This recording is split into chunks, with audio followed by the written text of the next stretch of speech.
Kuwait বা কাতার নয়, 7টা অঞ্চলে রয়েছে।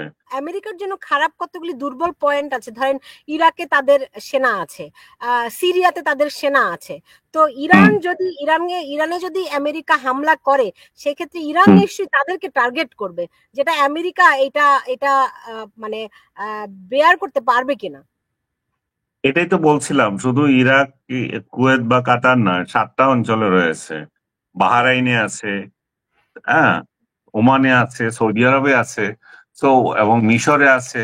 তো এগুলাতে যদি তারা হামলা করে, তাহলে ওই দেশগুলো তো তখন জড়িত হয়ে যাবে।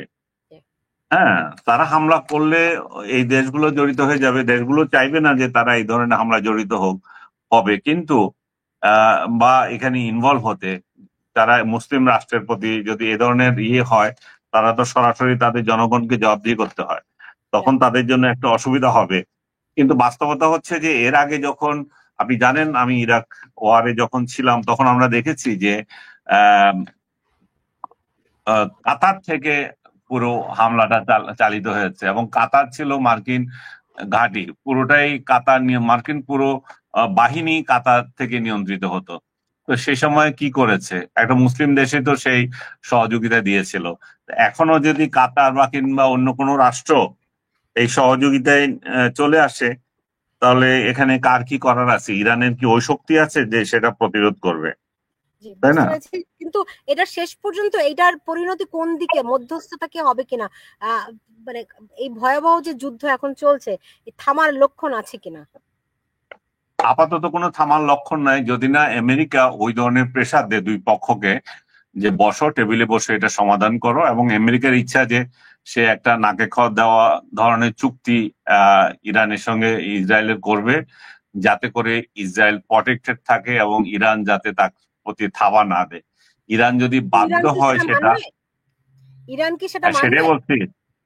না, ইরান এখনো পর্যন্ত মানার তো কোনো প্রশ্নই আসে না, কিন্তু যদি বাধ্য হয়, যদি অস্তিত্বই না থাকে, তখন তো মানুষের অনেক কিছু মানতে হয়। হয়তো মানলো, কিন্তু তার মানে এই নয় যে তারা তাদের পারমাণবিক কর্মসূচি বন্ধ করে দেবে। কারণ প্রযুক্তি তাদের আছে, তাদের স্থাপনা হয়তো নষ্ট হয়েছে, কিন্তু তারা সেটা গিভ আপ করার মতো পরিস্থিতি তো তৈরি হয় নাই। তারা হয়তো সেটা আবারও চালাবে। তাদের যে বিধ্বস্ত অবস্থা এখন, তাদের সামরিক স্থাপনা নষ্ট, তারপরে পারমাণবিক স্থাপনাগুলো নষ্ট, কমিউনিকেশন টুলস গুলো সবই খারাপ অবস্থা, আকাশ নিয়ন্ত্রণ তাদের নাই। এর মধ্যে তাদের জন্য আরো দুঃসংবাদ হচ্ছে যে তাদের যে গোয়েন্দা আহ নেটওয়ার্ক, সেটারই বড় বড় নেতাগুলোকে তারা আহ, হারিয়েছে, সায়েন্টিস্টদেরকে হারিয়েছে। তো সার্বিকভাবে তাদের ক্ষতির পরিমাণ অনেক বেশি, যদিও তাদের নানা লেয়ারে লোকজন থাকে, একটা গেলে আরেকটা আসে। কিন্তু কিন্তু যারা যাচ্ছে, তারা তো, তাদের যে অপরিণীয় ক্ষতি, এটা তো মানে ফিল আপ করা তাদের জন্য অনেক কঠিন হবে। হয়তো আমার আমরা তো আমরা আয়াতুল্লাহ খামানি ইরানের চলে। আমরা ইরানের তরফে কি কি ক্ষয়ক্ষতি হয়েছে সেটা আমরা দেখতে পাচ্ছি, কিন্তু ইসরায়েল তো তুমুল ধরনের খুবই কঠোর সেন্সরশিপ দিয়ে রেখেছে। ইসরায়েলের ক্ষয়ক্ষতি কি আমরা কতটুকু জানতে পারছি? একেবারে যে আসছে না তা তো না। ইসরায়েলে তো একটা গণতান্ত্রিক রাষ্ট্র, তারও তো মিডিয়া আছে, তার মিডিয়া কোনো না কোনো ভাবে তো খবর দেয়।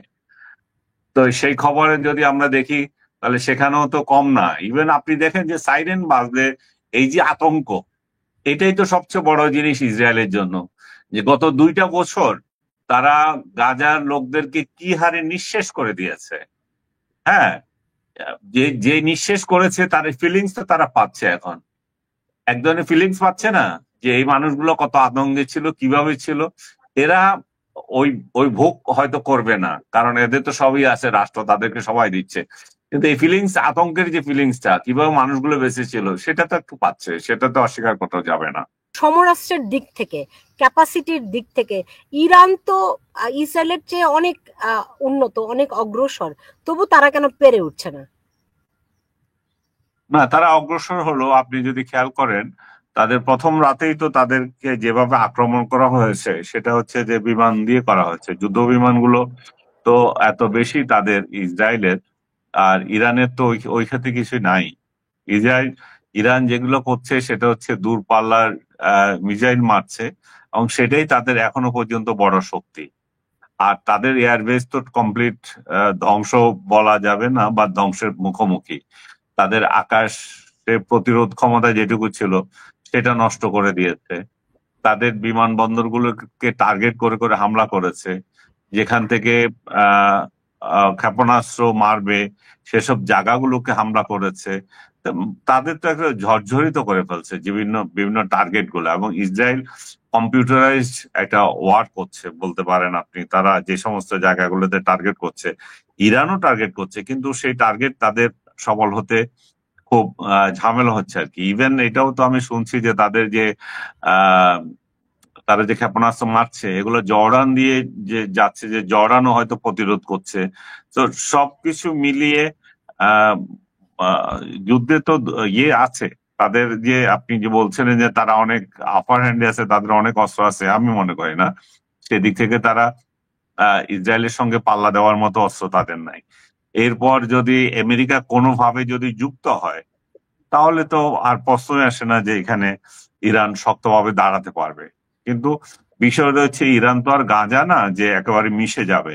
এই এই ঘটনার জন্য সময় নেবে। এটা এত সহজ না যে আহ, আহ, মানে ইরানকে ধূলিসাৎ করে দেবে। কারণ ইরান একসময় একটা পরাশক্তি ছিল, তাদেরও একটা ঐতিহ্য আছে।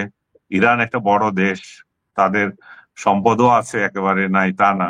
আহ, তেল রপ্তানিকারক দেশগুলোর মধ্যে সেও একটা বড় ধরনের আহ ঈর্ষা রাখে। তো সার্বিকভাবে এবং ভৌগোলিকভাবেও তার ভালো অবস্থান। হরমুজ প্রণালী তার সঙ্গে দিয়ে যাচ্ছে। মিডল ইস্টের তার পাশ দিয়ে, তার মিডল ইস্টে যত বড় বাণিজ্য, তেল বাণিজ্য, সবগুলোর পাহারা তাকে পার হয়ে যেতে হয়।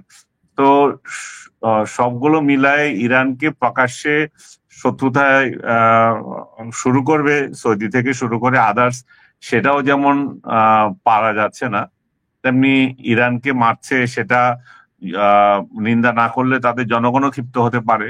কারণ এই মিডল ইস্টের সরকারগুলো যেই থাকুক, জনগণ তো আবার এটা চায় না। জনগণ তো চায় যে ইসরায়েলকে ধ্বংস করে দিক, এবং ইসরায়েলকে ধ্বংস করার মতো না হোক, ইসরায়েলকে প্রতিরোধ করার মতো, ইসরায়েলের প্রতিবাদ করার মতো আহ একটাই রাষ্ট্র এখনো টিকে আছে, সেটা হচ্ছে ইরান।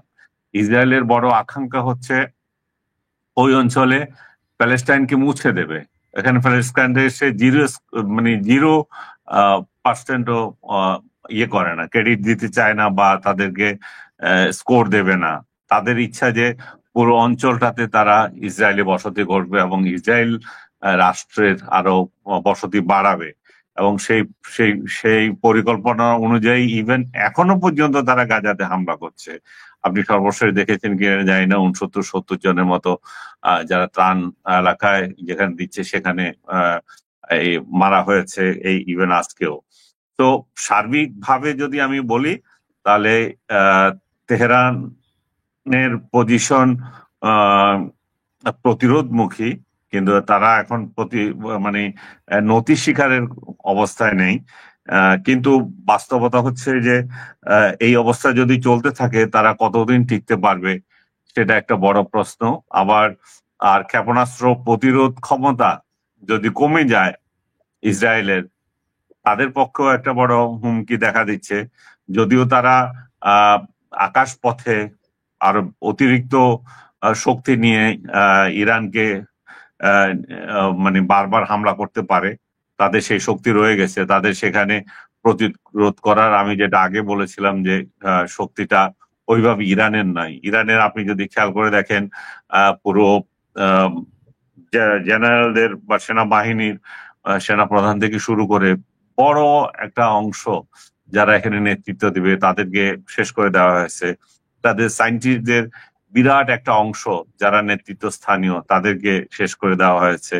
এমনকি যে নেগোসিয়েশনে ছিল তারা যুক্তরাষ্ট্রের সঙ্গে, যেটা ওমানে মিটিং হওয়ার কথা ছিল আজকালের মধ্যে, সেখানে নেগোসিয়েশনের যে পার্ট ছিল সেরকম একজন বিজ্ঞানীকেও তারা মেরে ফেলেছে। তো তাদের উগ্রতা এত বেশি হয়েছে যে আহ ইরান এখানে কতটা প্রতিরোধ করতে পারবে সেটাই সবাই এখন আশঙ্কায় আছে। কারণ 2-4টা বা আরো বেশি মিসাইল যতই মারা হোক, সেখানে ক্ষয়ক্ষতির পরিমাণ অন্যান্য যুদ্ধের তুলনায় অনেক বেশি হোক, যেমন হামাসকে দিয়ে, যেমন আপনার হিজবুল্লাহকে দিয়ে, আহ, যতই ফক্সি ওয়ার যারা যখন দিয়েছিল ইরান ইসরায়েলের সঙ্গে, সেই সেই অবস্থা তো এখন তার নাই, তার শক্তি তো কমে গেছে। তো এই অবস্থায় এবং এই প্রক্সি দিতে দিতে ইসরায়েলিরা একটা সতর্কতাও শিখে গেছে। যখন এই ধরনের হামলা করা হয়, তারা বাংকারের মধ্যে যেতে পারে, তারা পাতাল ট্রেন রেলের যে রেল লাইন আছে সেখানে আশ্রয় নিতে পারে, কিন্তু পক্ষান্তরে ইরানিদের জন্য সে ধরনের কোনো সুযোগ নাই। তো সার মানে বলতে গেলে এই এক এক ধরনের একতরফাই এখনো পর্যন্ত। আমি বলবো যে অনেকে হয়তো বলবে যে না না, ইরান ভালোভাবে প্রতিরোধ করছে। হ্যাঁ, প্রতিরোধ করছে, প্রতিরোধ যে কম করছে তা না, মনোবলও তাদের যথেষ্ট আছে। তাদের সর্বোচ্চ নেতা তো এর মধ্যে বললেন যে তারা নতি স্বীকার করবে না, এবং ট্রাম্প বারবার বলছে যে তারা তাদেরকে একটা বসাবে, তারা আত্মসমর্পণ করবে। আত্মসমর্পণ না, এটা কি বলবে, হ্যাঁ একটা আহ ইয়ের দৃষ্টিতে আর কি, নতি স্বীকার করবে। তো এরা তো বলছে না, আমরা নতি স্বীকার করব না। এবং তাদের যে রিজিম, আপনি আজকে হেডলাইন দিয়েছেন যে রিজিম চেঞ্জের সম্ভাবনা, আহ মানে পতনের মুখে খোমেনি রিজিম, আমি সেটা বিশ্বাস করি না। এখনো পর্যন্ত খোমেনি রিজিম যে পতন হবে সেটার কোনো লক্ষণ নেই, দুইটা কারণে নেই। একটা হচ্ছে খোমেনি যে রিজিম, সেটা খোমেনি চলে গেলেও কিছু আসে যায় না, এটা একটা ধারাবাহিকতা। যেমন তাদের 20 জন বড় বড় নেতা চলে গেছে, এটা নেতা নির্ভর সংগঠন না। তাদের অভ্যন্তরের কোনো বৈরোধ নাই, কারণ তাদের কোনো বিরোধী দল নাই, তারা এক দলীয় সরকার চালায়, বিরোধীরা দেশের বাইরে আছে।